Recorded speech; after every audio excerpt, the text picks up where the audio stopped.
whoever Palestinian prisoners getting their medicine, visiting, and now we're telling, okay, go do the same job in... So they're like a third-party supervisor. Yeah, You're go taking to care of Gaza, make sure hostages are getting fed. You know, there is rule for that. I think the Geneva... The hostages need their diabetes medicine. And they said, no, we cannot engage Hamas. So what do we need to do? To be the taxi driver?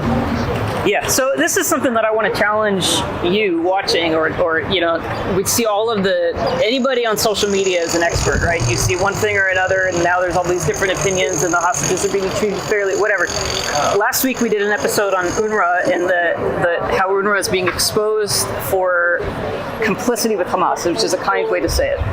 And many, many, many UNRWA employees that are employed by the United Nations were part of Hamas, and many were complicit in October 7th and committed war crimes October 7th, killed civilians, raped civilians, kidnapped civilians. So we have to ask ourselves, how is that happening on our watch, and why is it that the global community is not holding the Red Cross accountable to their responsibilities as a neutral third-party agency that can go and check on the hostages and confirm, are they alive? Are they being given water? Is the baby being fed?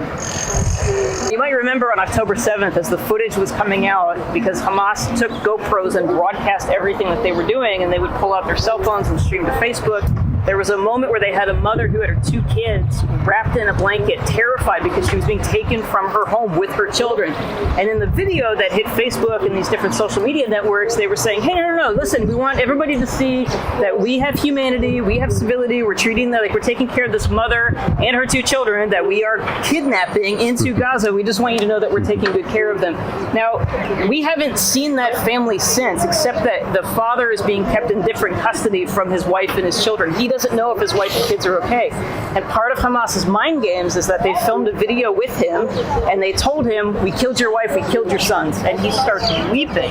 And then they released that video. But we haven't had confirmation of the mother or her sons. And so this is a gruesome story. It brings me no joy to tell this story so emphatically. But the point that I want to make is that they were using a baby who just turned 1. He had his first birthday in captivity in Gaza. They're using a baby as leverage. So when you see a photo hit Facebook and Hamas kidnappers are saying, hey, we have humanity, we have morals, we have standards, to do what? To kidnap a baby, take him into tunnels in Gaza, and weaponize him as collateral to leverage the Israeli government to release more terrorists. This is ridiculous.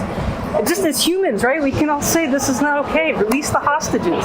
The Red Cross needs to visit the hostages, every single one of them. Make sure they're okay, getting their medicine, at least that. At least that, but we want them all home.